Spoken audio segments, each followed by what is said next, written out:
Ah, mais ça m'a surpris pour vrai que tu sois disponible à fin janvier en plein dans le lancement de Reset. Là. Mais merci d'être là. Ça me donne de l'air, c'est parfait. Ça va être, ouais, non, c'est ça fait du bien. Je suis pleinement bien content d'être là avec toi pour. Ouais, pareillement. Parfait. Fait que aujourd'hui, je suis avec François Lemay, auteur à succès de 2 best-sellers. Tout est toujours parfait. Excuse-moi. C'est-tu tout est parfait ou tout est toujours parfait? Tout est toujours parfait. Tout est toujours parfait. C'est aussi ça la vie. Conférencier, entrepreneur à méga succès. Moi, je vais dire ça de même. Papa, mari, ouais. Ouais, tout ça. Je suis bien content de te recevoir. Écoute, ça me fait plaisir d'être là, mon cher. Ouais. Vraiment, merci beaucoup. Puis tu sais, je pense que je t'ai jamais dit ça, mais ton premier livre, Tout est toujours parfait, a été un élément déclencheur dans ma vie pour le travail que je fais aujourd'hui encore. Ah ouais, c'est vrai. Je veux dire, j'avais jamais médité une seule minute de ma vie avant. Je m'intéressais pas à mettons, mes patterns, à mes blessures, à rien, là. Ben non, c'est ça. C'est vraiment... Comme la majorité des gens, là. Ouais. L'élément déclencheur, c'est le livre Tout est toujours parfait. Puis j'étais en relation avec une fille, pas longtemps, là, peut-être un 4-5 mois. Mais cette relation-là, là, écoute, ça m'a marqué, c'est fou parce que ça a été la personne avec qui j'ai été le moins longtemps, mais c'est la personne qui me le plus fait travailler sur moi. C'est incroyable. Puis c'est elle qui m'a donné ce livre-là. Ah ouais, fait qu'elle était importante dans ton parcours. C'est incroyable. Ah ouais. Aujourd'hui, quand j'y pense, là, grâce à elle, ben oui. Il y a beaucoup de choses qui ont changé en moi. Exact. Puis c'est ça, on était ensemble à un moment donné, ça faisait comme, c'est pas long, 4-5 mois d'une vie. Fait que ça faisait peut-être 1 mois ou 2 qu'on se fréquentait, tu sais, puis elle m'a donné ton livre en me disant, tu sais, je suis sûr que ça va t'intéresser. Puis moi, sur le coup, j'ai juste fait comme, OK, ouais, merci. Puis je l'ai mis dans mon garde-robe où que je mettais plein d'affaires. J'ai même pas porté attention au livre. Et c'est quand soudainement, du jour au lendemain, elle m'a dit c'est fini, puis que j'étais méga blessé, j'avais beaucoup de peine. Là. Ouais. J'ai voulu comme un peu attirer son attention. OK. Fait que j'ai pris le livre. Intéressant. Je l'ai cogné chez elle. Ah ouais? Puis j'y ai dit, tiens, je te redonne ton livre. Non, elle dit, je te le donne. Parce que tu sais, je voulais comme un peu faire pitié. Puis ben oui, je vois le genre. Ouais. Bravo d'être humble puis de partager cette histoire-là aussi. Je te jure, François, là, je suis comme, j'ai jamais dit ça à personne. J'ai jamais parlé de ça. Là, tu l'avais pas lu, hein? Tu l'avais juste pas lu. C'est comme... Fait que là, quand j'étais full en peine d'amour, puis qu'elle m'a dit non, c'est un cadeau, j'ai fait, je vais le lire. OK. Puis il y a bien des choses qui ont parti de là. Ah ouais, ouais j'adore. Et donc, tu vois à quel point c'était tellement parfait, même que tu as passé 3, 4, 5 mois avec.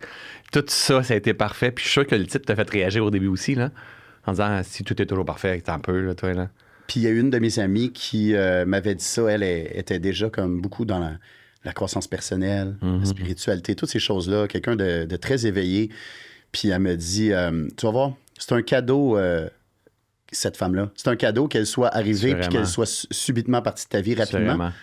Puis moi, j'étais comme, mais non, j'ai mal. Je viens de perdre la femme de ma vie. Tu sais, la femme de ma vie. Ouais. C'est fou, là. Ouais. Comme, il faut vraiment toujours le voir comme un cadeau, ce qui se passe dans notre vie. Parfois, juste cette petite histoire-là peut aider du monde qui sont en train d'écouter puis dire que moi, c'est ça que je suis en train de vivre, là, tu sais. Ouais. Fait que des fois, juste de se rendre compte que peut-être, ça semble être une crise, mais c'est peut-être un cadeau d'éveil, en fait, puis qui t'emmène à percevoir la vie différemment, tu sais. Comme toi, là. Ouais. C'est ça. Il y a vraiment eu un éveil en lisant ton livre. Ouais. D'ailleurs, moi, la chose que j'ai le plus accroché, c'est que tu parlais de la première fois que tu es monté sur scène. Ouais. Puis, je me suis beaucoup reconnu, même si à ce moment-là, je n'étais pas encore embarqué sur scène pour la première fois. Ouais. Mais c'est ce que je voulais vraiment faire. Ouais. Puis, je sais pas si tu t'en souviens, mais il y a peut-être 2 ou 3 ans, à peu près, je t'avais écrit sur Messenger, puis je te faisais part de l'anxiété que je vivais je me rappelle. face à ça. Ouais. Puis, j'aimerais ça que tu me parles de... Puis après ça, je vais faire le pont sur mon expérience aussi, mais j'aimerais ça que tu me parles, toi. Comment c'était la première fois que tu es monté sur scène? Comment tu te sentais avant, pendant, puis après? Eh boy, tu me fais retourner en arrière. C'est une histoire que je comptais souvent avant. Ça fait longtemps que je l'ai pas compté, mais moi, je n'étais pas capable de parler en public à l'école. Là. Faire un oral, je n'étais pas capable. Moi, j'étais comme cool avec les chums, là, mais quand que le spot était sur moi, je fondais, si je faisais de l'anxiété, on n'appelait pas ça de l'anxiété à ce moment-là, tu sais. Mais je suis comme... puis quand c'est le jour où il fallait faire un oral à l'école, je me présentais pas. C'était comme la plus grande peur de ma vie, là, parler en public puis d'avoir l'attention des gens qui regardent de mon côté. Fait que, puis, ben, à un moment donné, moi aussi, à travers mes crises, je me suis perdu. J'ai eu le privilège de faire un burn-out, puis je vais faire l'histoire rapidement, mais je suis tombé dans le développement personnel, un peu un style que tu es en train de partager, un concours de circonstances, en fait. Puis, à un moment donné, j'ai fait comme, mais comment ça qu'on sait pas ça? Fait que comment qu'on fonctionne? Fait que j'ai eu comme l'appel de vouloir faire des conférences, mais en dedans de moi, c'est comme, mais non, si t'es qui pour faire des conférences? Voyons donc, je ferais jamais ça. Parce qu'à chaque fois que j'allais voir un show d'humour, moi, je me disais, mais j'aimerais tellement faire ça, tu sais, mais je sais pas, c'était pas moi. C'était pas dans ma nature. Ça semblait pas être dans ma nature profonde, tu sais. Fait que ce soit un show de musique ou un show d'humour, de fédérer toutes ces foules-là. Mais quand j'ai fait mon burn-out, j'ai commencé à m'intéresser au développement personnel, il y a eu comme une crise en disant, mais comment ça qu'on sait pas ça? Puis ça a fait, mais c'est à toi de le faire, c'est à toi d'emmener ce message-là et tout. Et j'étais très impulsif à ce moment-là. Fait que moi, j'ai décidé que j'allais donner une conférence. Même si je n'étais pas capable de parler en public, je n'étais pas capable de... Je le faisais jamais. Fait que j'ai loué le vieux clocher de Magog la première fois. La première conférence, là. Ça, tu peux avoir combien de monde? 400 personnes. Quand même. T'as-tu Full House? Non, j'ai fait 250 quand même. Mais quand même, là. Ah oui. Puis ça, c'était... Oui. Ça, c'est en 2008, si je me trompe pas. Mais ça, mettons, t'avais pas des abonnés sur les réseaux sociaux, là. Zéro. Non, j'avais pas de réseaux sociaux, en fait. Mais comment t'as pu vendre? J'avais une entreprise en paysagement. Ouais. Puis c'était mes clients. Mes clients, j'avais des chums de moto, j'avais beaucoup d'amis à Sherbrooke en ce moment-là. Le vieux clocher de Magog, c'est tout près. Ouais. Fait que c'est tout le monde qui me connaissait, là. Tout le monde qui me connaissait, mais moi, j'avais même pas pratiqué ma conférence devant 10 personnes, là. Je l'avais même pas pratiqué devant un miroir. Ça me fait capoter. C'est vraiment similaire. Ah ouais, ça se peut. Ça me surprend pas. Sans être la même expérience, parce qu'évidemment, chaque expérience est unique là, pour chacun. C'est fou, là. Ah, ça a été incroyable, hein? Oh my God. Non, mais c'est parce que là, je me vois vraiment... moi, la première fois, je suis monté sur scène, puis je pense que c'est l'hiver 2023. Parce que, sauf que moi, je connaissais pas personne. Mais c'est fou, la pression mais je que sais pas si c'est pire connaître ou pas connaître. Parce que quand il te voit... Non, mais moi, il me voyait tout comme... Moi, j'avais une entreprise de déneigement et de paysagement à ce moment-là. Fait qu'il me voyait tout comme un tondeur de gazon, un paysagiste, puis un déneigeur. Fait que pas comme un conférencier, puis quelqu'un qui parle de dev perso, spirituel, de faire des blagues ou quoi que ce soit. Il me regardait de même sur scène, tu sais. Puis moi, maintenant, j'étais extrêmement stressé, puis j'étais très performant à ce moment-là. J'étais beaucoup dans l'anxiété de performance. Et là, j'étais arrivé sur scène. Et là, moi, il se passe quelque chose quand j'embarque sur scène. C'est comme, j'appelle ça le syndrome du Canadian Tire. Fait que, tu sais, quand tu arrives au Canadian Tire, puis tu franchis les portes, puis tu traverses le bord, tu te dis, qu'est-ce que je viens faire ici? Déjà, je me rappelle plus qu'est-ce que je viens faire. Mais moi, il se passe encore ça à ce jour. Okay. Quand je rentre sur scène, j'oublie tout. Wow! Tout. Même en podcast, c'est la même affaire. Mais maintenant, je comprends pourquoi. Je comprends comment je fonctionne. Mais à ce moment-là, moi, là, j'ai essayé d'apprendre un texte par cœur. Ma première conférence, mon livre était ça d'épais. J'ai des paragraphes en bleu, en vert, en rouge. C'est comme j'essaie d'apprendre mon texte par cœur. Et là, quand que je rentre sur scène, mesdames et messieurs, François Lemay, je rentre sur scène, mon cœur fait... Là, je rentre, puis le monde... Ils sont contents, mais là, je les vois pour la première fois. Je tombe émotif dans mes affaires. Je comprends pas ce qui se passe dans mon corps. Je suis pas en maîtrise de moi à ce moment-là. Je comprends pas comment ça fonctionne. Je tombe dans ma tête. Je tombe dans mon texte. Je me mets à parler rapidement. Je l'ai échappé. Je me suis mis à pleurer sur scène. Trop stressé. Ça, tu l'as dit je l'ai mis dans le livre. Hein. Ça, c'est vraiment... Il y a des gens qui sont partis. C'est pas bon. Il y a des gens qui sont partis en plein milieu de la conférence. Il y en a là, Phil qui s'en venait là, me voir à la scène. Puis, hey, salut, il faut que j'y aille. C'est comme... Là, faut pas qu'on oublie qu'on est au Vieux Clocher de Magog. C'est un cabaret très connu ici au Québec que plein de monde vont faire leur show là. Ah, échec, là, j'ai pleuré sur scène, c'est que j'ai comme mes dents collées. J'osais pas aller boire de l'eau parce que je voulais pas qu'ils se rendent compte que j'allais boire de l'eau. J'étais pris, man, dans mes affaires, là, le flop total. Le lendemain, là, j'avais juste envie de brailler ici, puis je voulais plus voir personne. C'était comme échec total. J'ai envie de brailler juste à t'écouter. Et tu me fais rappeler mon histoire. Et à la fin, là, c'était à Magog. T'as déjà été à Magog? Tu sais un peu à quoi ça ressemble, Magog? Ça fait longtemps. Là. C'est comme Tremblant. Mettons, c'est une région touristique. Il y a beaucoup de monde qui vont là les week-ends pour profiter de la ville et des shows et toutes ces choses-là. Et il y a une femme qui m'écrit, puis ça, je vais m'en rappeler, dans ce temps-là, j'avais une boîte Hotmail. La femme, elle m'écrit et elle dit « Bonjour, Monsieur Lemay. Moi et mon mari, nous étions de passage hier dans la magnifique région de Manfred-Magog. Ça fait longtemps que je ne l'ai pas dit celle-là, mais je m'en rappelle mot pour mot. Elle dit « Je vous écris pour vous dire que c'est la pire conférence que j'ai jamais vue de ma vie. Lâchez ça, vous n'êtes pas faite pour ça.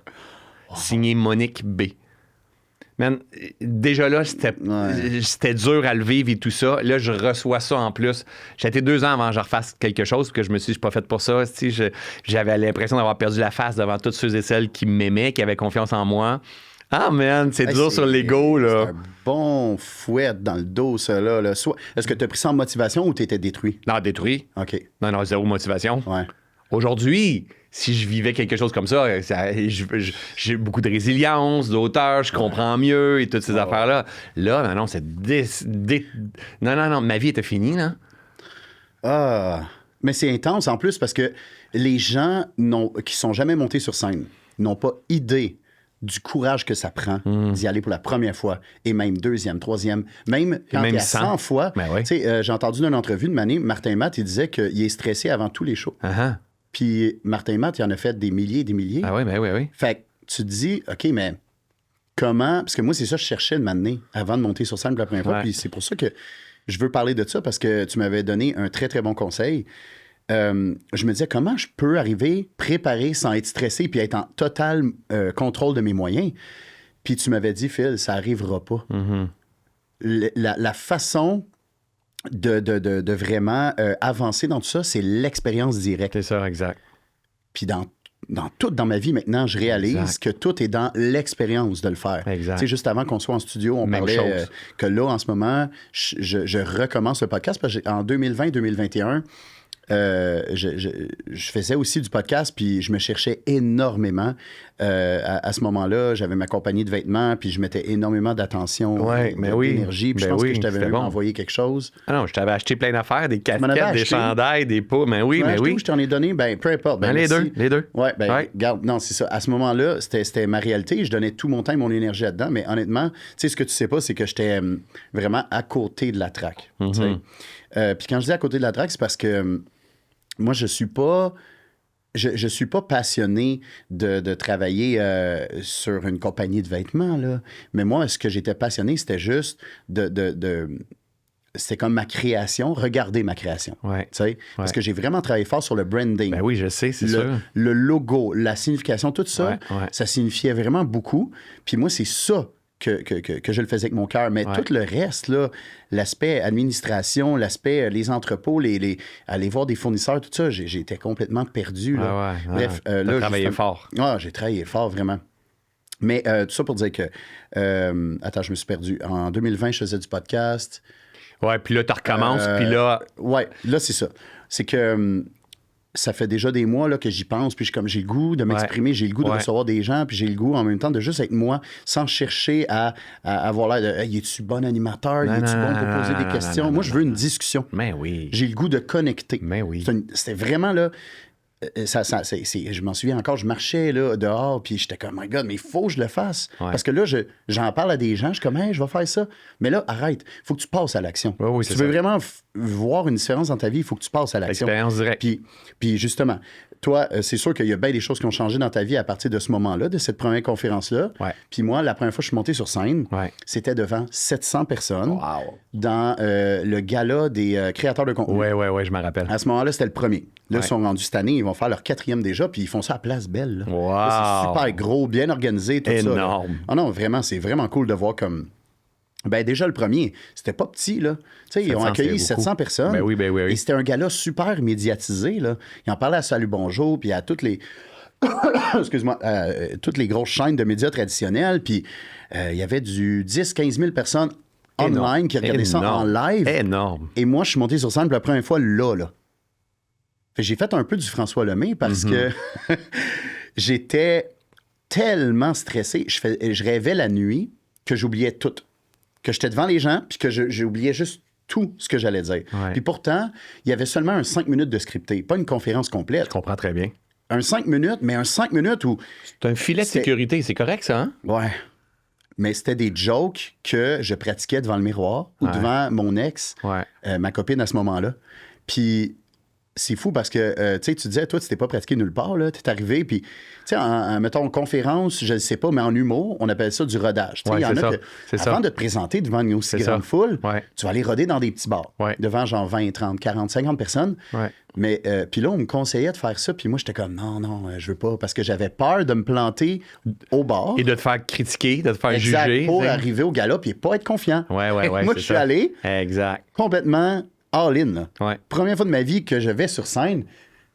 C'est vraiment spécial, par contre, qu'est-ce qui s'est passé en moi, parce que avant, comme c'est invivable comment tu te sens. Invivable.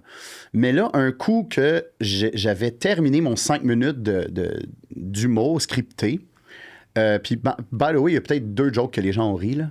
Mais tu sais, déjà, sans roder, c'est quand même bon. Ah oui, Tu sais, il y a eu des oui. gros rires sur 2 jokes. Fait que j'étais fier de ça. Mais évidemment, tu sais, en ligne, le monde se dit comme, oh my God, il est pas bon, il est pas drôle. Hey, c'est pas un humoriste, ce gars-là. Il est juste bon derrière son écran. Puis, fait que moi, ça a été aussi très, très. Ça m'a beaucoup blessé, les critiques, là. Hey, tu te mets à nu, là, tu mets tout ton courage. Mais oui. Je veux dire, j'étais sûrement invivable pour mon ex, là, comme au moins 1 mois avant ça. Puis finalement, tu sais, super fier de moi, tout. Je sors de scène. Les gens, honnêtement, qui étaient là au gala, ça n'a pas de sens. Tout le monde venait me voir pour me féliciter. Ouais. Parce qu'à la fin de la soirée, j'ai été bien authentique et vulnérable devant le juge. Je disais, en passant, c'est la première fois que je montais sur scène. Ouais. Puis c'était comme un peu pour chercher un peu de validation, si on veut. Ça, c'est sûr. Mais en même temps, moi, j'étais comme content de le dire. Hey, j'ai brisé la glace devant vous c'est ce ça. soir. Puis suite à ça, ben c'est ça. Les critiques sur les réseaux sociaux, ça m'a complètement détruit, là. Ouais. Ah, ça fait mal. là. Tu sais, surtout quand tu mets tout ce temps-là et, cet surtout effort-là. Phil, quand que dans nos schémas, on a besoin d'aller chercher cette reconnaissance-là encore. Mm-hmm. Les critiques vont faire encore plus mal. Ouais. Le moment où on le fait, tu sais, dans un but, tu sais quoi, j'ai envie de me réaliser, je vais prendre ma place sur scène, ils penseront ce qu'ils vont penser. Ouais. Tu comprends? Il va toujours avoir du monde qui vont aimer le premier conférencier, le deuxième speaker, peu importe, là, c'est comme ça fait partie du jeu. Toi, t'es Phil. Tu sais, fait que quand tu prends ton micro comme ça, mettons, ou la même affaire pour moi, tu sais, il y a dans tes émissions, il y en a qui vont dire, j'aimais mieux l'émission avec l'autre. Mais oui, mais écoute celle-là, c'est comme, t'as pas besoin de. J'ai pas besoin, tu sais, moi, mettons, des fois, je vais créer des méditations, il y a des gens qui vont dire, j'aimais mieux l'autre méditation. Tu sais quoi, je veux même pas savoir. Je veux pas le savoir. Fait avec le temps, on a besoin d'apprendre à se détacher de tout ça. Puis ça, c'est un skill à développer. Ça, faut aller le chercher. Faut faire le show, faut faire le podcast parce que si en dedans de toi, ça fait j'ai envie de le faire. J'ai envie, tu l'as dit tantôt, j'ai envie d'avoir une discussion. J'ai envie d'avoir une connexion. Ouais. That's it. Puis le moment où il y a une connexion chez les autres qui écoutent. Ouais.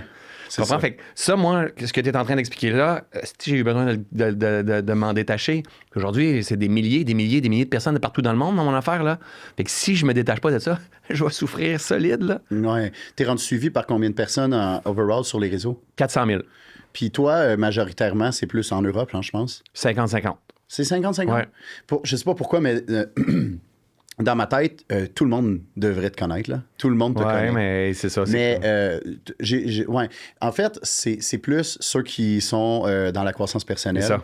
Au Québec, C'est ça. tout le monde te connaît, c'est sûr. Dans ce milieu-là. Ouais. Mais souvent, il y a des gens, comme tu es en train de dire, tu connais pas François Lemay, mais non. Mais non. S'il est pas dans ce domaine-là, il va pas me connaître, là. Ouais. Tu sais, je suis arrivé ici tantôt, là, ils ont pas l'air à me connaître. C'est pas grave. Il y en a un qui me dit, c'est qui tu reçois? J'ai dit François Lemay, puis là, il me dit, ça me dit vraiment quelque chose. Uh-huh. Mais that's it. Mais c'est ça. Fait que, tu sais, si on est dans le domaine, c'est sûr, certain.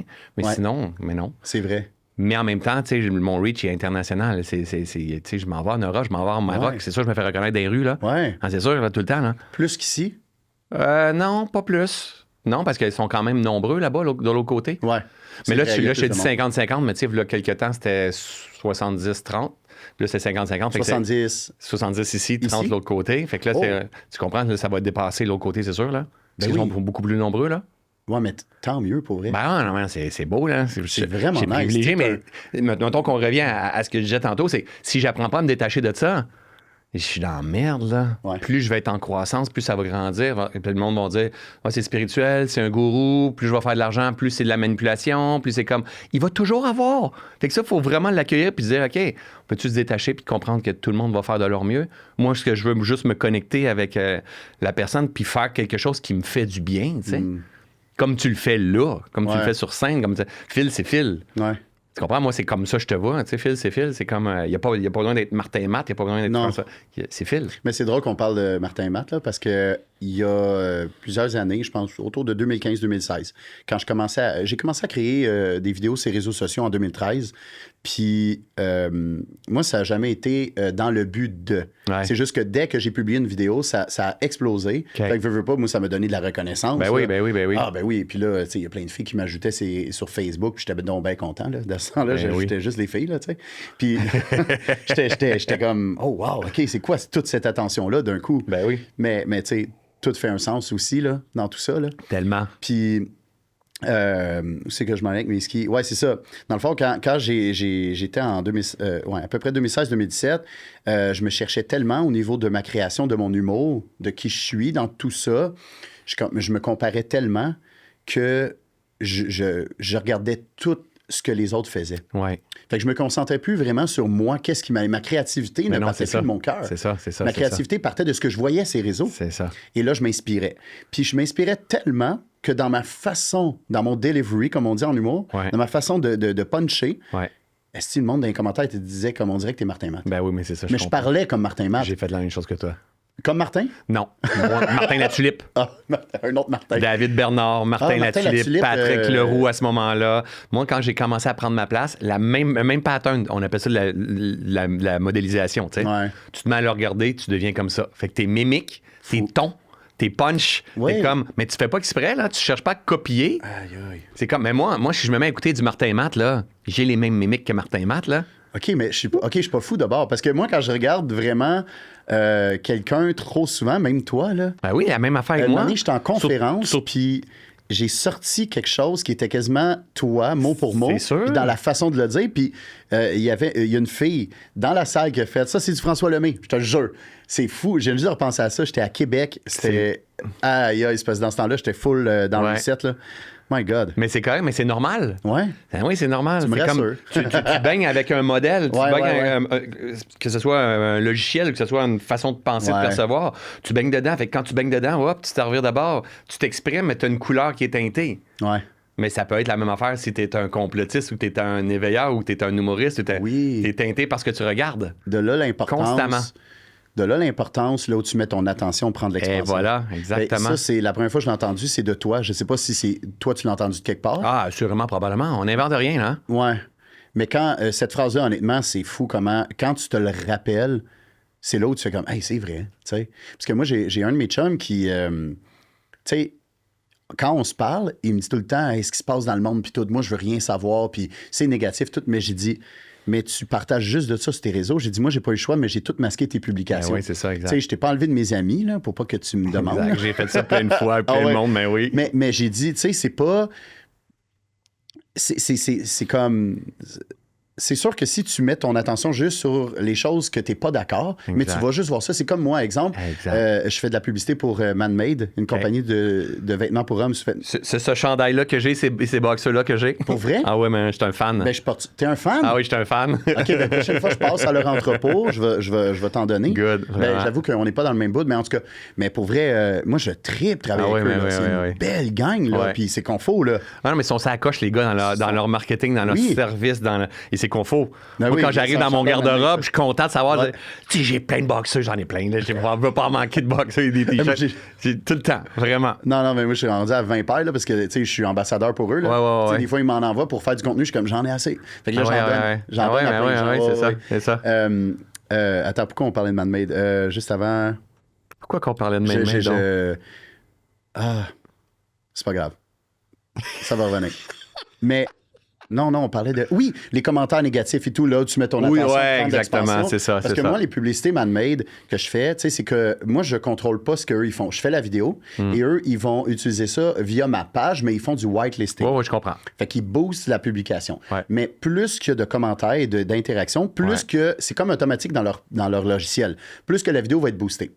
Et je vois tout le temps des commentaires de gens, puis eux autres s'en foutent si j'en parle, là. Mais je vois toujours des commentaires de gens, « Ah, si vous êtes fatigant, puis nanana. » Mais comme, ce qu'ils réalisent pas, ces gens-là, c'est que là, tu commentes ça.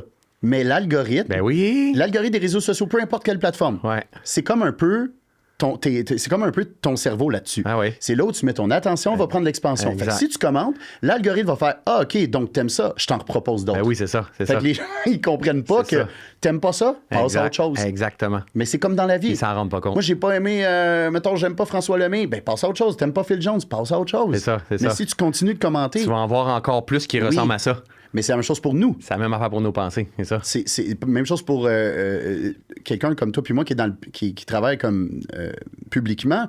C'est que si on commence...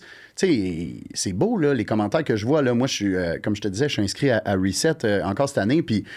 Là, j'ai pas lu encore les commentaires, mais tu sais, des fois, sur la plateforme, comment c'est fait, en bas, les commentaires, tu sais, je veux dire, c'est beau, là. C'est beau, certain. Mais tu sais, si tu mets ton attention juste sur le commentaire que la personne dit comment, je sais pas, moi, tu me fais chier ou whatever, ben après ça, c'est comme si tu vas juste voir de ça. Ben non, c'est ça, c'est ça.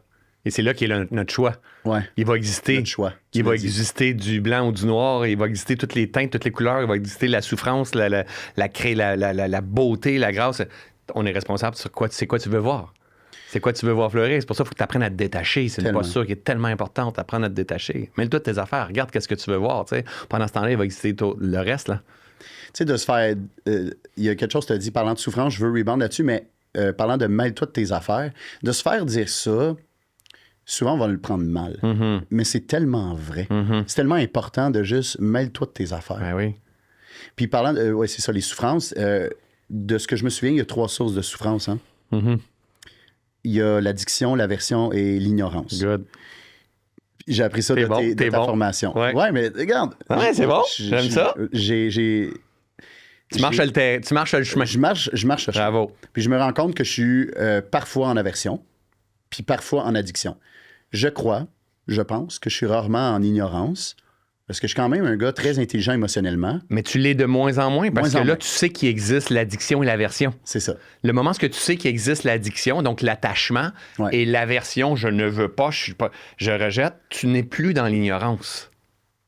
Tu comprends? Il existe 3 sources. La majorité des gens sont dans la première, l'ignorance. Je ne sais pas que je ne sais pas que je ne le sais pas. Donc, je ne sais même pas qu'il existe l'addiction et l'aversion. J'existe pas. Je ne sais pas. J'ignore que j'ignore, finalement. Ouais, c'est ça. Donc, j'ignore que mes sources de souffrance, parce que je m'attache à quelque chose ou que je rejette. Puis quand je suis là-dedans, je souffre constamment. Fait que le moment où tu éveilles, comme toi t'as fait, comme moi j'ai fait aussi, puis qu'on commence à se rendre compte que nos mécanismes, nos structures proviennent de notre façon de rejeter la vie ou de s'attacher à la vie, à partir de ce moment-là, il n'existe plus l'autre de l'ignorance parce qu'on est sorti de l'ignorance.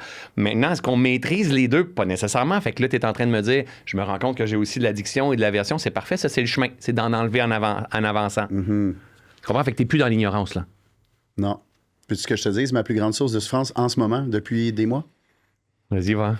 Ce que mes enfants vivent et vont vivre. Donc, c'est... Aversion. OK. Fait que là, toi, tu le vois en aversion. Donc, parce que tu ne veux pas les voir souffrir. Mais c'est un attachement au contrôle aussi. Ouais. Tu comprends? Parce que le fait de les voir souffrir, ça t'emmène dans une insécurité. Puis toi, ça, tu n'aimes pas ça. C'est dans tes schémas. Tu n'aimes pas cette insécurité-là. Fait que tu voudrais contrôler. Donc, il y a un attachement à vouloir contrôler. Et il y a une aversion que je ne veux pas les voir souffrir. Et dans les deux cas, c'est comme... Puis la réalité, là, Phil, entre toi et moi, là, c'est qu'ils vont souffrir. Mm-hmm. Mais ils vont se réaliser aussi. Ils vont triper leur vie. Ils vont comme... Fait que maintenant, c'est de dire, OK, moi, papa, Phil, faut que j'apprenne à m'apaiser. Faut que j'apprenne à me détacher. Faut que j'apprenne à faire confiance. Faut que j'apprenne à... C'est toujours ça, hein? C'est toujours ça. Si tu regardes le nombre de fois que je t'ai parlé de détachement aujourd'hui, là, c'est plein de fois. Mais à faire confiance, à prendre la hauteur, à comprendre que t'as un peu toutes les crises que tu as dans la vie, toi, c'est ça qui fait que tu es devenu l'homme que tu es en train de devenir. C'est tellement ça. Là. Mm-hmm. Ils vont vivre la même affaire. Mes enfants, la même affaire. Même si je leur donne tous les plus beaux enseignements, ils vont développer leur anticorps dans l'expérience directe des autres aussi. Directe. Parce que, sans nommer de nom, évidemment, tu sais, moi, c'est à la garderie... la personne a une façon de faire qui est vraiment pas ma façon de faire. Mm-hmm. Et pourtant, j'ai choisi cette personne-là autant que la mère. Ouais. Puis, tu sais, souvent, j'arrivais pour autant aller porter mes enfants qu'aller chercher mes enfants. Puis je te le dis, là, t'es la première personne que j'en parle autant autant vrai. Cet été, quand on venait de faire le changement de garderie, là, je pense que j'ai vécu la passe la plus difficile de ma vie parce que quand j'allais les porter pour les chercher, j'avais des symptômes physiques, mais à un autre niveau. Là. Non, je comprends. J'avais tellement mal dans le bas du dos, siège de la sécurité, là, à cet endroit-là. J'avais tellement mal dans le bas du dos, j'étais même pas... Autant j'étais pas capable de me tenir droit que j'étais pas capable de me pencher. J'avais comme une posture... tu comprends ce que je disais? Comme en 45 degrés. 100%, ton corps lui parlait. Mon corps me parlait, tu sais. Oui. Puis un moment donné, j'ai fait, là, je vais juste faire un test. J'ai dit, pendant une semaine, je m'en vais pas les porter à la garderie, juste voir. Puis c'est drôle, pas de symptômes physiques. J'ai pas pris rien. J'ai pas été voir un ostéo, j'ai pas été voir personne. Pas de symptômes. Là, la semaine d'après, quand je vais les reporter, je fais juste dire, OK, on s'habille, on s'en va à la garderie. Tard! Mon bas du dos bloque complètement. Je suis même plus capable de mettre mes souliers. Puis là, je me dis, OK, là, je suis parti dans mes peurs. Je me dis, c'est mon intuition. Mon intuition me dit de pas aller porter mes enfants là parce qu'il y a peut-être un danger. Il y a peut-être ci, il y a peut-être ça. Ah, je t'en parle, puis... Et ça me surprendrait même pas que ça pourrait revenir. C'est revenu. Juste à cause que tu m'en parles. Non, mais c'est revenu en décembre. Puis, ouais, ça pourrait. Juste le fait que tu ramènes ces fréquences-là dans tes pensées, ce système nerveux-là qui est connecté avec ton corps, te ramène les signes et symptômes. Tout le temps. Tout le temps. Mais qu'est-ce qui explique ça? Un attachement à ça devrait pas être comme ça. Ouais, OK. Fait que ça devrait pas être comme ça. Et là, en plus, si toi, tu dis ça devrait pas être comme ça, vraiment, tu t'en vas porter tes enfants là, ça se peut très bien que tu aies une perception de je les abandonne aussi, ces jeunes-là. Tu sais, c'est moi qui est responsable. J'ai eu des frissons, là. Il y a tellement de choses de connecter. C'est tout dans ta façon de percevoir. Fait que là, assurément, à ce moment-là, ça emmène des incohérences dans le corps. T'es bloqué. Fait que là, si tu dis je vais plus les porter à la garderie, ça disparaît. Oui, mais tu guéris pas. Tu guéris pas rien. Hein? Non, parce que des fois, je m'en vais porter, puis je suis comme OK, bye, puis je me dépêche. Oui, puis en même temps, je vais y chercher. En même temps, et si c'était de t'apprendre à te détacher puis à faire confiance à ce qui est là? À ramener la sécurité à l'intérieur de moi. C'est tout le temps ça. J'ai un mantra depuis... C'est ton challenge depuis que je te connais. Tu es un gars qui a beaucoup à partager et tout ça. C'est l'entraînement de la sécurité que tu as besoin. Tu me fais vivre des émotions, là. Et c'est OK? C'est tellement vrai.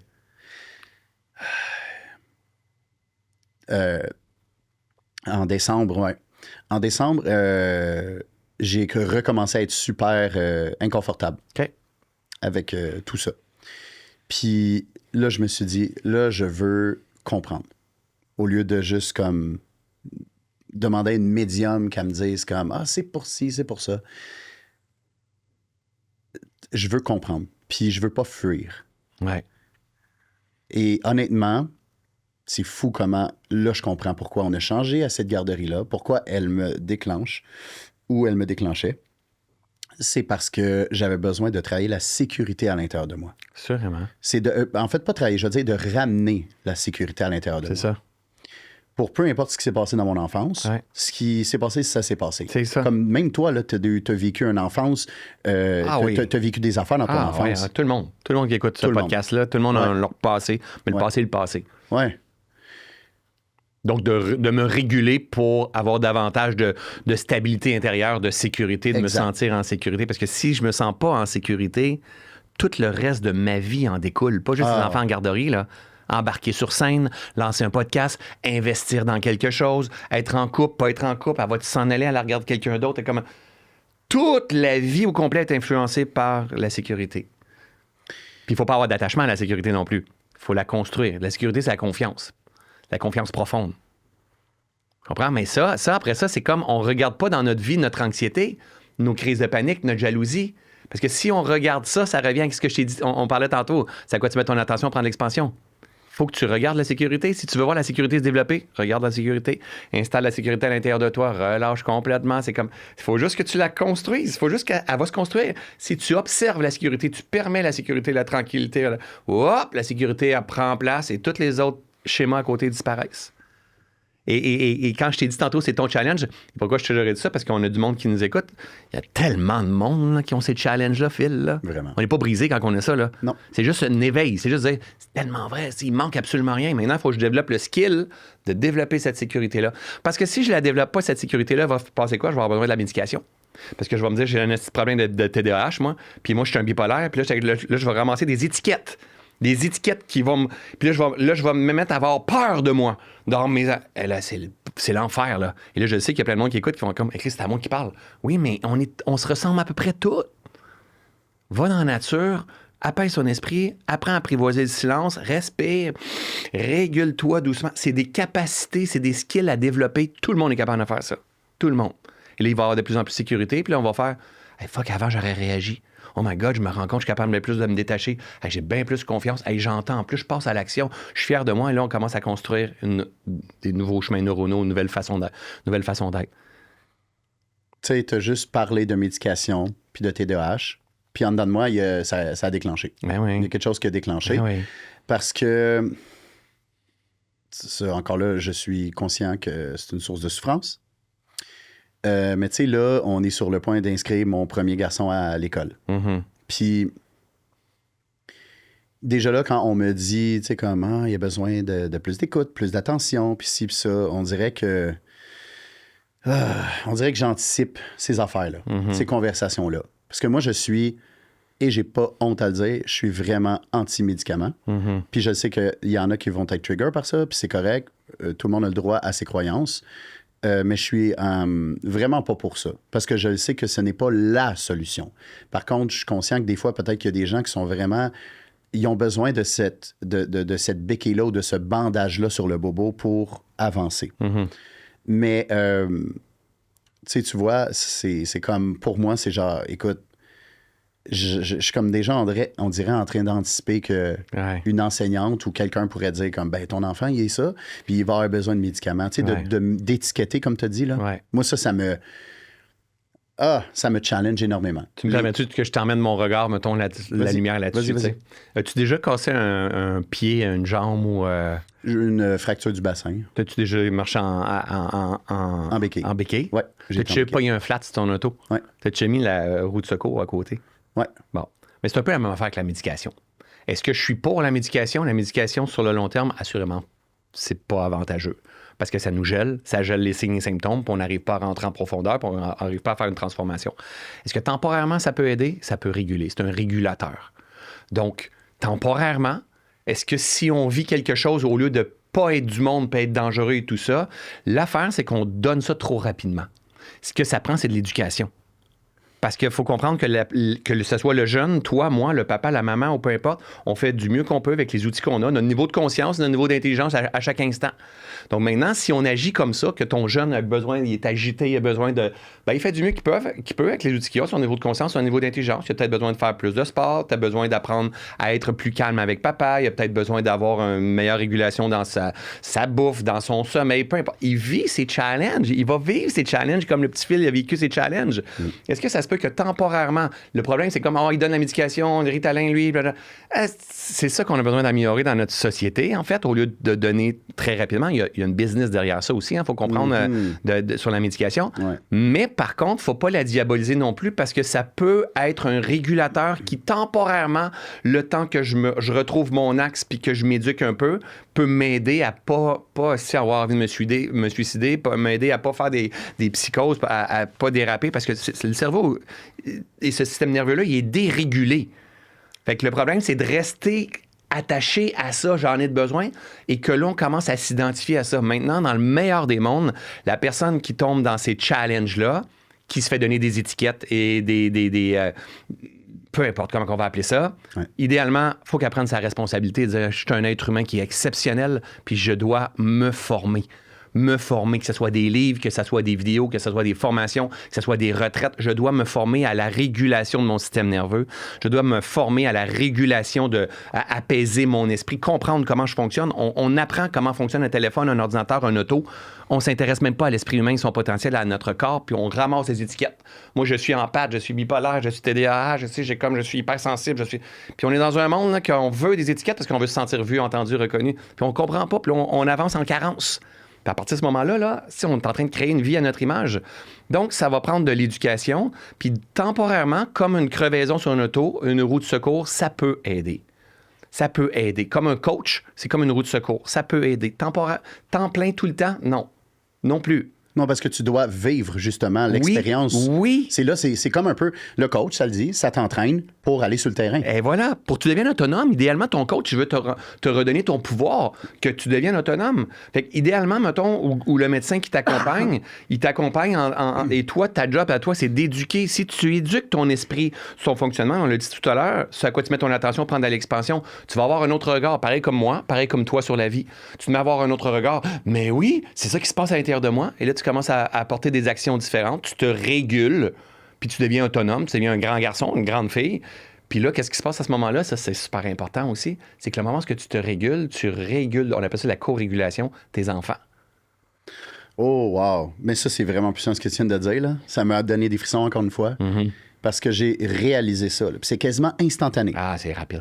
Un chien, ça se fait tout à ça. l'intérieur de moi, je me sens anxieux, je me sens pas bien. Je le vois que mes enfants sont différents. Et quand je me sens bien, surtout mon deuxième, Élie, il est sensible comme papa. Ben oui. Et c'est beau, ça. Vraiment. Ben oui. Il me fait beaucoup penser à moi, au niveau de la sensibilité, tu sais. Quand je commence à me sentir bien, tu sais, mettons, on parle de la même journée, OK? Genre, ça se peut que des fois, c'est ça, je vis à l'intérieur de moi des choses. Puis là, Mané, quand je tombe un petit peu plus dans la sécurité, puis je prends le temps de ramener la sécurité à l'intérieur de moi, puis que je me sens bien, je te le dis, là, il me regarde, là, puis il fait « Papa! Oh, je t'aime! » Puis il est de bonne humeur, là. Ben oui. C'est... Et aujourd'hui, avec la science quantique nous explique tout ça. La co-régulation, les jeunes répètent qu'ils ont dans l'énergie dans laquelle ils ont baigné. Que ce soit le besoin de reconnaissance, que ce soit l'agitation, que ce soit l'insécurité, que ce soit... Ils répètent dans le bain, on appelle ça l'épigénétique, dans lequel ils ont grandi. Maintenant, c'est le passé. On ne peut plus rien faire sur tout ce qui a été semé dans le passé. Ça crée des chemins neuronaux, ça sont devenus des automatismes. Ton gars va ressembler à certains de tes comportements. Ouais. Ça fait partie du jeu, ça. Maintenant, ce qu'on est responsable, c'est à partir de maintenant. C'est comme, OK, est-ce que quand je vais voir mon gars, je peux être conscient de la posture que je vais venir trouver, que je vais venir m'apaiser, parce que cette posture-là, je suis en train de leur offrir. Et je suis en train de leur permettre de s'apaiser. Je suis en train de leur permettre de... C'est tout le temps comme ça. Fait que c'est la vibration, l'énergie, la fréquence, puis cette fréquence-là, tu m'as entendu plein de fois le dire d'information, elle a de l'information.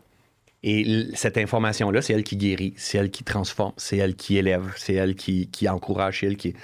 Donc, la fréquence que l'on porte fait toute la différence. Toute la différence. Et en même temps, admettons qu'il y a des gens qui nous écoutent et on prend toi parce que tu nous ouvres ton jeu avec tes enfants. Ouais. Mais la beauté, là, c'est de dire, OK, quel âge que toi, Phil? 36. 36. Mon père, à 36 ans, il est encore en train de se transformer. C'est beau en temps, là. Tu comprends? On est en train d'envoyer un message de tous les jours de notre vie, mon grand, on grandit. Tu vas en vivre... C'est moi qui ai la chair de poule. Oh my God, ben là, j'en ai encore. tu vas en vivre des crises, tu vas te perdre, tu vas avoir de l'anxiété, tu vas être insécure, tu vas avoir de la jalousie peut-être, tu vas te sentir que tu n'es pas à la hauteur, que les autres sont meilleurs que toi. Que papa, il se transforme encore, il y a encore. Moi, j'ai 48, puis je suis encore en train de faire ça. Sauf que tu es en train d'induire ça. La vie, c'est un long chemin à travailler. Ouais. Elle marche pas à travailler nécessairement, mais à marcher, à se révéler, Ouais. à se purifier, à enlever les perceptions limitantes. C'est le plus grand miracle du monde.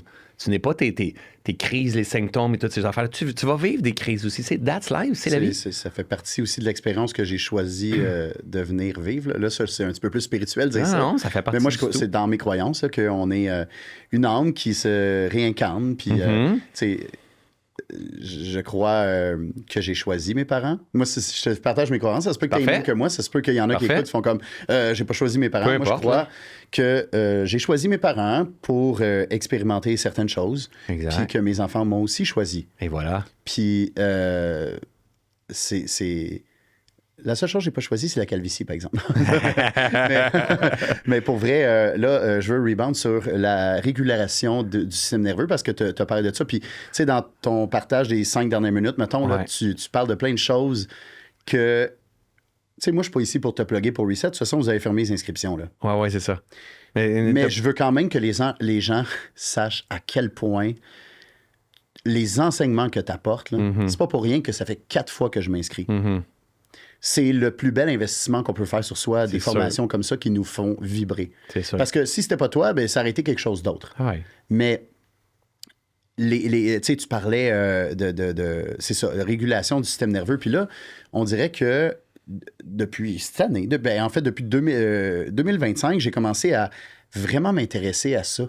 Puis justement, tu l'as dit tantôt, on ne sait pas comment on fonctionne. Ouais. Mais toi, comment tu as appris à savoir fonctionner? Ah, intéressant.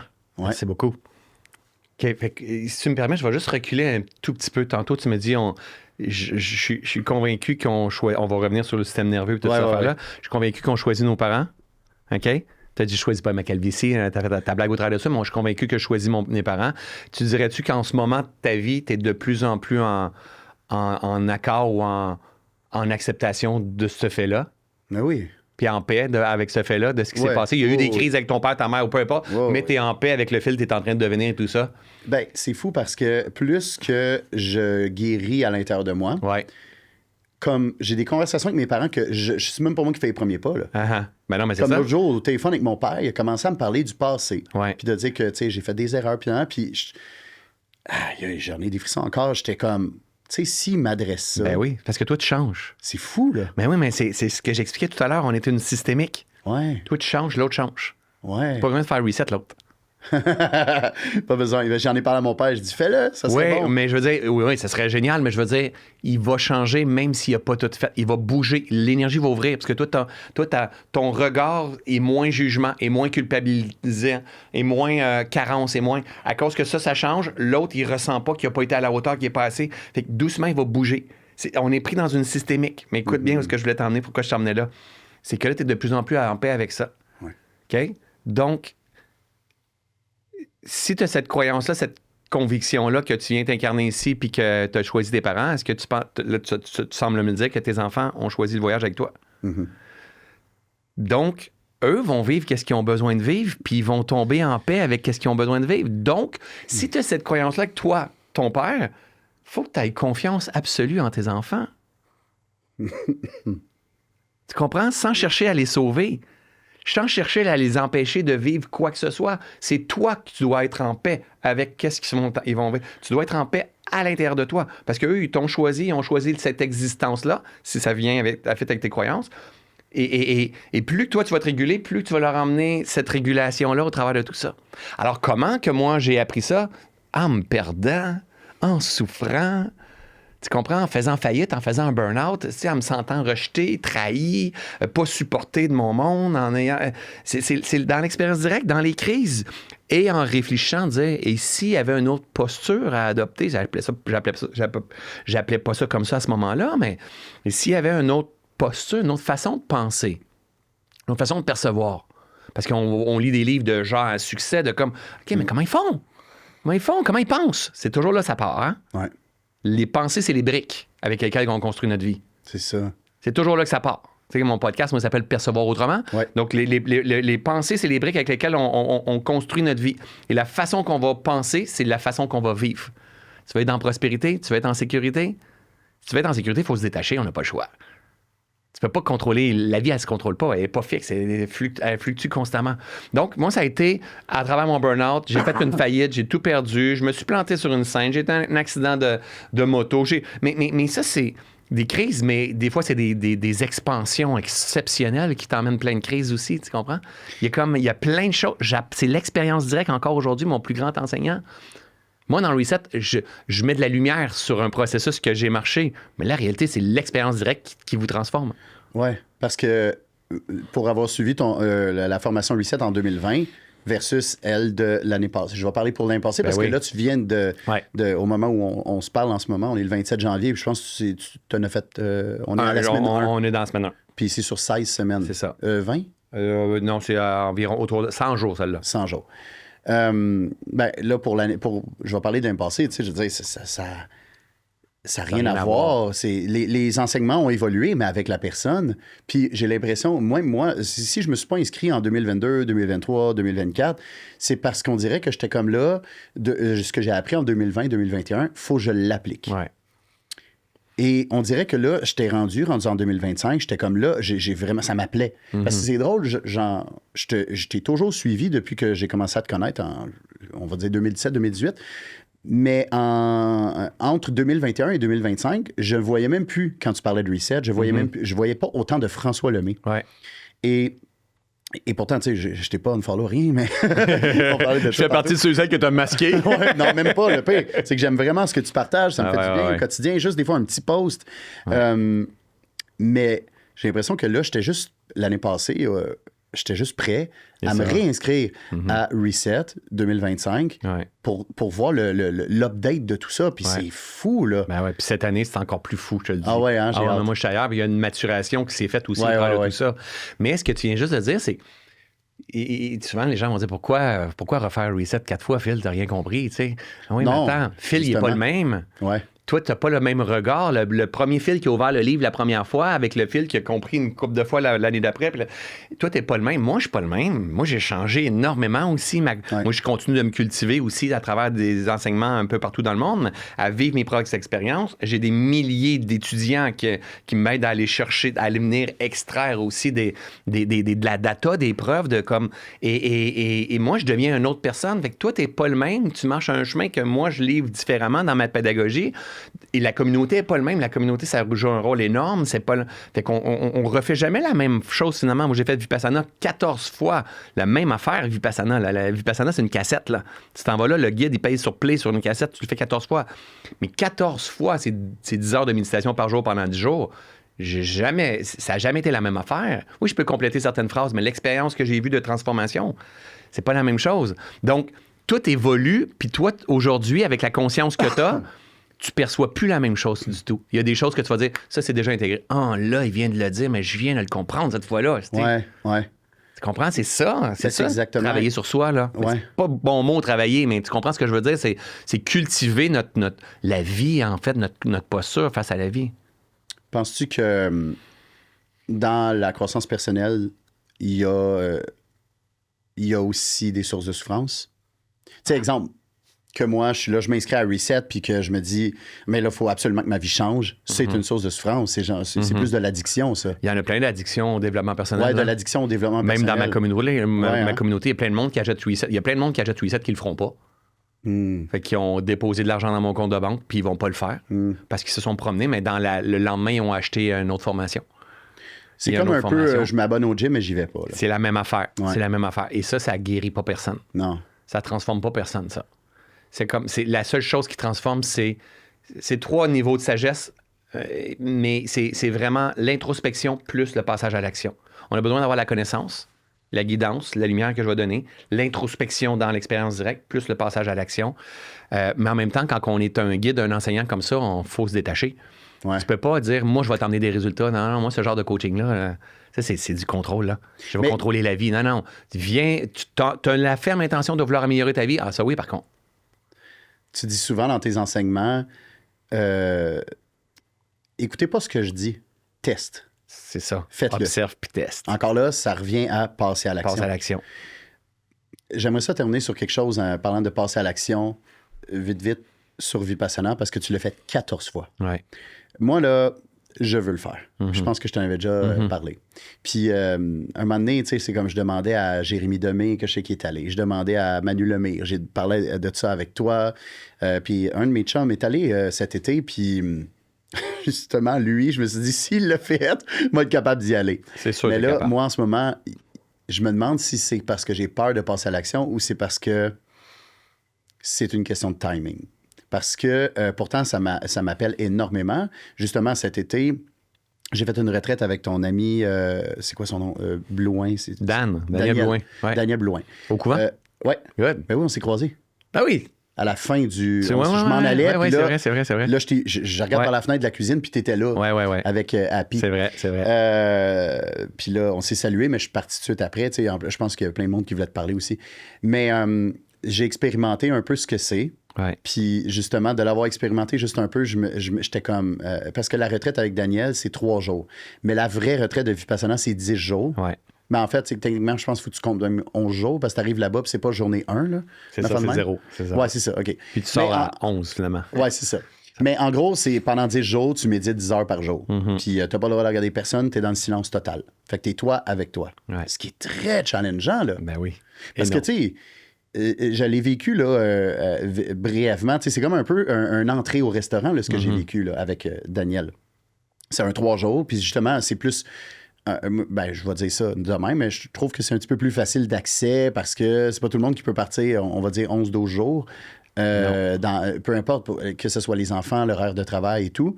Mais j'ai expérimenté ça, puis juste avant de commencer, je me suis mis à faire de la fièvre. J'étais pas malade. Je me suis mis à faire de la fièvre. Puis là, j'arrive, je vais voir Daniel, puis je dis... Puis ça, c'est des patterns, là. Ben oui, des patterns de fuite, là. Ben oui, quand j'ai peur de vivre quelque chose. C'est de l'inconnu. Ouais. J'ai commencé à... Tu sais, juste avant la retraite, c'était... OK, tout est cool. J'arrive au couvent. By the way, c'est merveilleux, là. Ouais. Vraiment, félicitations pour tout ça. Puis je pense que c'est pas terminé à 100%. Non, on fait plein de belles améliorations, mais c'est magnifique. Puis là, j'arrive au couvent, puis je me sens bien. Mais peut-être 10 minutes avant qu'on fasse notre première méditation, de 1 heure... Je pense que, Vipassana, c'est à coup d'1 heure. Mais Daniel, lui, c'était 1h15, 1h30 même. Okay. Et là... Juste avant, je suis comme, oh my God, je suis chaud, là. Je suis très, très chaud et je file pas tant. Je m'en vais à Daniel, je dis, hey, je pense, je fais de la fièvre, tu sais. Puis j'ai dit, je suis fou, tu sais. Puis il touche mon front, il dit, t'es très chaud. Il dit, c'est parfait. Puis là, je suis comme, de quoi c'est parfait? Fait que je comprenais pas encore que, là, mon corps, il était en train d'émerger quelque chose que, là, je me dis, hey, j'ai même pas commencé, puis je suis de même, ça va être quoi? Puis c'est juste 3 jours. Mais toi, t'es arrivé, puis tu l'as expérimenté pendant 10 jours, puis si je me souviens bien, dans ton livre, tu dis, tu n'as jamais médité de ta vie, là. Puis tu arrives là-bas, à Vipassana, puis il faut que tu médites à coup de 1 heure, mais 10 fois de même dans la journée pendant 10 jours. Tu n'as pas le droit de parler, pas le droit de lire, pas le droit de rien de ça. Mais t'étais-tu en train de virer fou, honnêtement? Oui. Ouais, puis quand je l'ai fait la première fois, j'étais impulsif. Ça faisait partie de mes schémas à moi. Moi, j'étais un impulsif dans la vie.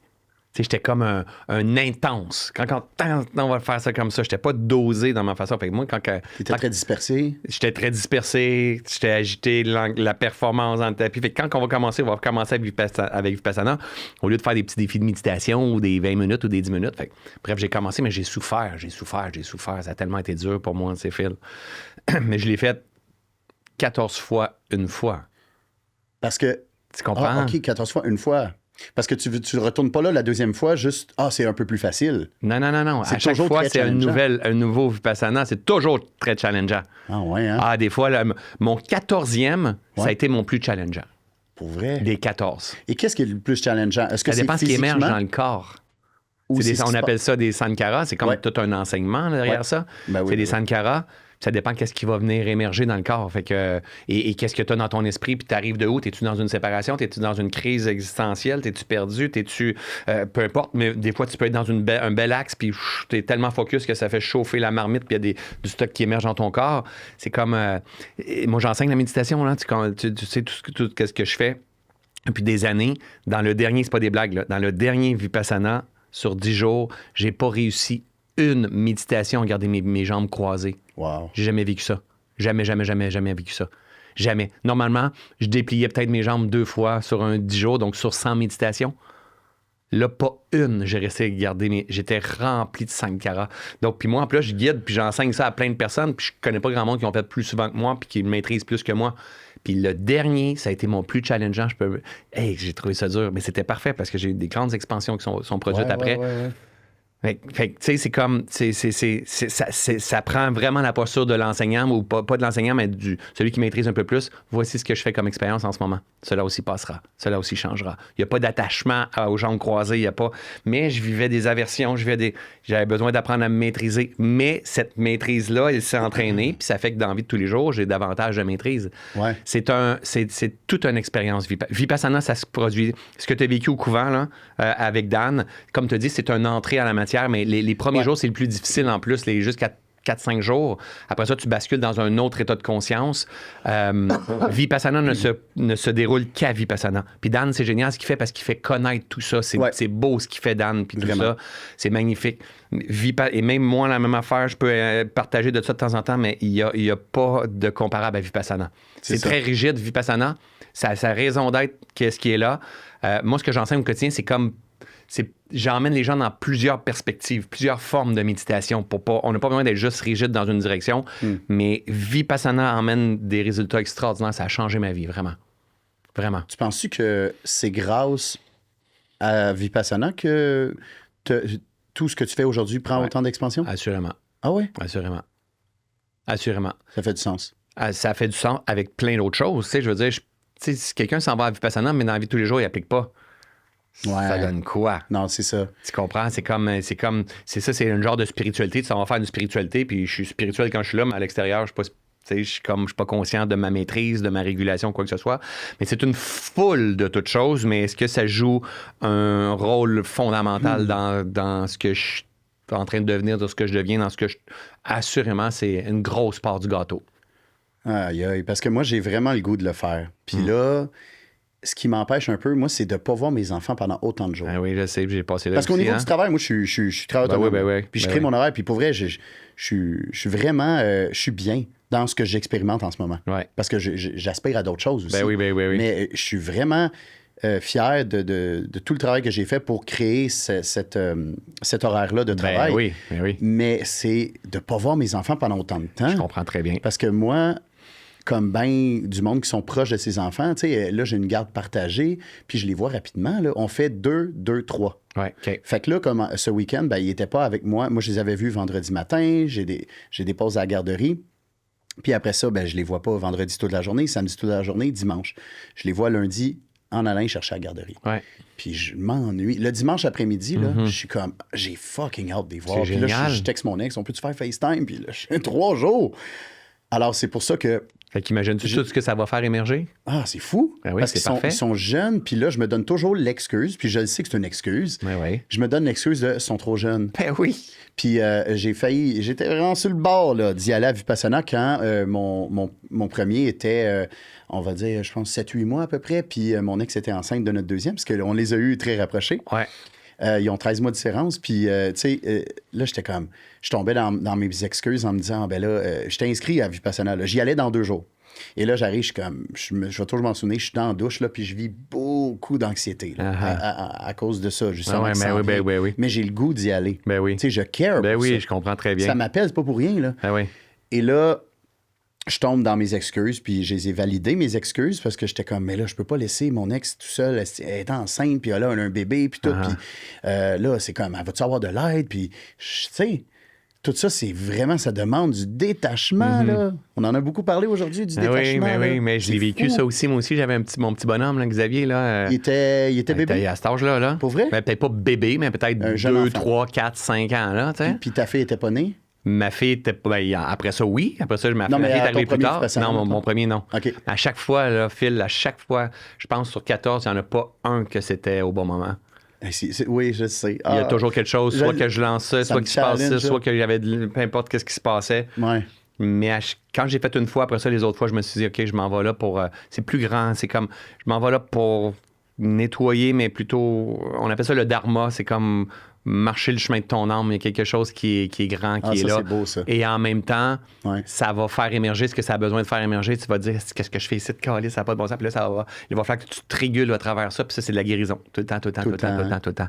Puis n'oublie pas que la vibe que tu reviens de Vipassana, tu l'offres à tes enfants. Oui, je le sais. Tu m'avais dit ça. Justement, tu m'avais dit ça, puis ça m'a marqué parce que je m'en souviens encore. Quand, justement, je te posais des questions sur Vipassana, tu m'avais dit c'est un des plus beaux cadeaux que tu vas faire à tes enfants. Mm-hmm. Puis ça fait de ça au moins 4 ans que tu me dis ça. Ouais. Parce que Noah James, il était mon premier, il était très petit. Ouais. Puis je suis tellement conscient. Ben mais oui. c'est aussi un beau cadeau que je vais faire à moi, mais à mes parents, parce que je réalise vraiment que je guéris, plus que je guéris, on dirait que je guéris mes parents aussi. Ben oui. Est-ce que tu as déjà expérimenté? Ben oui. Dans mes frères, mes sœurs. Ouais. Mais oui. Tu as senti ça aussi? Mais plus grand, plus que tu te guéris, plus tu me guéris. C'est ça, il faut voir. Wow. Le fameux nous, là. Ouais. Plus je me guéris, plus je guéris le monde qui sont autour de moi. Plus moi, juste moi et toi ensemble aujourd'hui, là, ça a un impact. Tellement. c'est pas pour rien que j'ai une grande communauté comme ça. C'est pas pour rien qu'il y a beaucoup de monde dans mes formations comme ça. C'est une question de vibe, là. Pas une question de marketing, ici, de page de vente. Puis on pourrait penser ça. Non, c'est vraiment une vibe, là. Il y a du monde de partout dans le monde. 89 pays qui étaient dans mon dernier défi de méditation. Combien de monde au total? Genre, j'ai 50 000? 50 000 personnes dans le dernier défi de méditation. On est 3 000 dans le nouveau reset de 28 pays. Aïe, aïe. Tu comprends? C'est quoi? C'est la vibe. C'est la vibe. C'est ça qu'il faut comprendre. Fait que le moment où tu régules ta propre vibe, attends, hein, ça, c'est ton plus beau marketing qui soit, ta plus belle signature. Maintenant, c'est un art. Il faut apprendre ça, mais pas juste dans un but de prospérité de nos clients, mais nos enfants, nos parents, comme tu es en train de dire. Le moment où tu comprends profondément ça, puis ça, c'est une grande partie les enseignements de Dispenza puis la science quantique qui m'ont amené à mieux comprendre ça. On est tous connectés dans le même, champ. On appelle ça le champ unifié. On est tous connectés dans le même champ. Ouais. Fait que le moment, admettons, moi, je voudrais te calmer, ça serait tellement simple, je m'en vais dans une autre posture vibratoire. Je dis, OK, Phil, tu co-régules avec moi. Les chiens le font comme ça. Ouais. Notre chien est à notre image. Donc, le moment où on commence à penser la vie comme si tout était de l'énergie, ça change tout. Fait que si tu te guéris, tu te transformes, tu changes la vie de ton père, de ta mère, de tes frères, de tes sœurs. Tu sais, quand j'ai écouté un de tes podcasts que tu partageais justement un petit peu plus le behind the scenes du défi de méditation, puis pourquoi, une année, t'étais, je sais plus où t'étais à quelque part, puis là, t'as vu, je suis pas sûr si c'est ta femme qui t'a dit « Hey, check ça, combien il y a de monde d'inscrits. » Puis toi, tu t'attendais à combien au début? Genre une centaine, même pas, une affaire de même? Je me rappelle pas, là, pour... Ben, là, je te dis ça, puis ça fait... C'est l'année passée. OK, là, c'est ça, l'année passée. Bout, oui, c'est ça. Tu partageais le behind the scenes du défi de méditation. C'est ça, Puis moi, ce qui m'a marqué, c'est que tu étais tellement dans ton cœur en faisant ça. Oui, exact. Parce que c'est gratuit. C'est ça. Tu sais, je veux dire, c'est gratuit parce que tu l'offres. Pour vrai, là, tu partages tellement de gratuité. Puis c'est pour... Je commence à réaliser quelque chose, même avec moi. Des fois, là, c'est vraiment spécial, là, ce que je veux dire. Mais je suis au dépanneur, OK? Puis il y a quelqu'un en avant de moi qui est en train de payer, puis il y a une partie de moi qui est j'ai le goût d'y payer. Parce que je suis vraiment financièrement bien en ce moment. Puis j'ai créé ça, puis j'ai passé à travers aussi. Puis toi aussi, tu as passé à travers des dettes, puis tout ça. Une période difficile financièrement. Puis on dirait que quand je dis pas qu'il faut absolument que tu sois bien financièrement pour donner avec ton cœur, mais quand tu donnes avec ton cœur, c'est fou, là, la fréquence dans laquelle tu es après. Puis c'est pour ça que je suis quand même pas surpris qu'il y a autant de gens... Un, qui te suit. Deux, qui font les formations Reset. Puis tu n'as pas juste Reset, tu as aussi d'autres formations qui est... je pense qu'il faut que tu pars de Reset, un enfant de même, puis c'est Ubuntu. Puis il y a d'autres formations, mais que tu remplis aussi des salles de conférence. Puis, tu sais, je réalise vraiment que tout est une question d'énergie, de vibration. Parce que, tu sais, même moi, là, OK, là, j'ai 25 livres de plus qu'il y a 2 ans. OK? Puis j'ai pas été doux avec moi. Au niveau de l'alimentation, le sommeil, bien des choses. Ouais. On dirait que depuis 2 ans, c'est mon challenge. Ouais. À être constant dans... Pas tomber dans la rigidité au niveau de l'alimentation, mais de juste être constant dans prendre soin de moi. Ouais. Être doux avec moi. Que ce soit réduire ma consommation de caféine, que ce soit réduire mon temps d'écran, n'importe quoi. Ouais. Que je sens que je prends soin de moi. Puis, on dirait que moins je prends soin de moi, plus que je suis à basse fréquence. Puis plus que je suis à basse fréquence, justement, plus que les trucs à la garderie me trigger. Ben oui. Plus que... C'est ça. Ben oui. Puis plus que... moins que je me sens en sécurité. Ben oui. Fait que des fois, c'est comme... Ça a l'air niaiseux. T'es déjà conscient, par contre, là. Ouais, c'est ça l'affaire. Ben oui. C'est que là, je sens que j'ai un esti de beau coffre à outils. Exact. Mais il faut que j'utilise mes outils. Exact.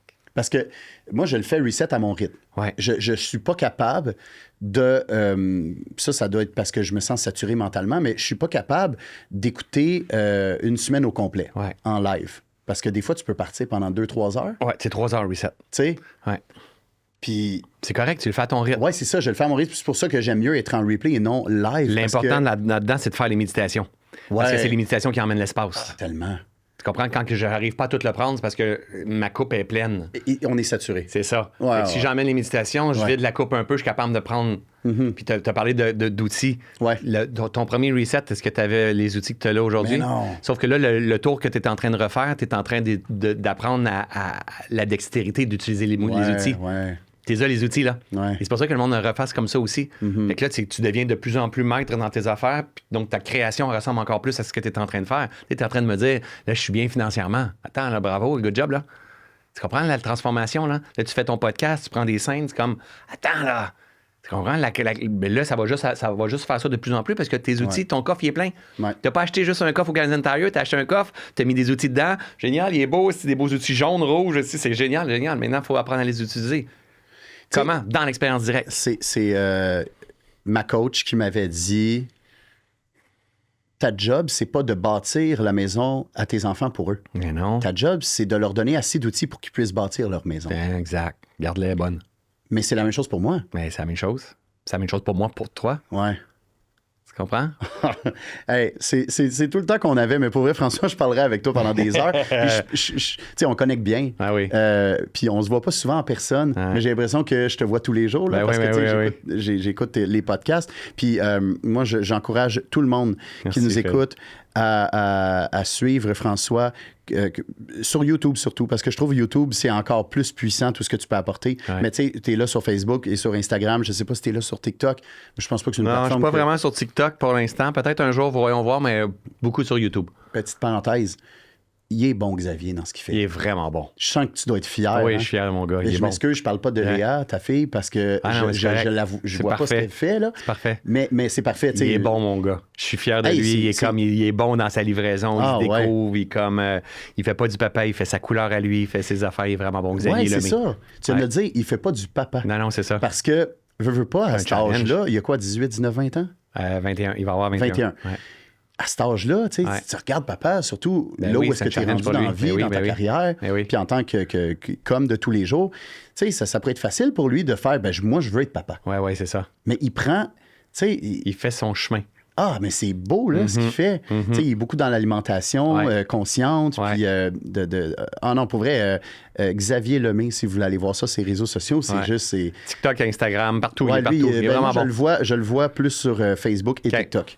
Mais pour vrai, à chaque fois, je regarde les commentaires, là, et il y a des gens là, dans la quarantaine, cinquantaine qui commentent ces affaires. Moi, là, à cet âge-là, quand j'ai commencé à créer des vidéos, là, j'avais 23 ans, moi, je veux dire, j'attirais pas les gens de 40, 50 ans. Là. C'était des gens de mon âge ou plus jeunes. Il y a une belle maturité. Il y a une belle maturité. Puis en même temps, ils cherchent aussi.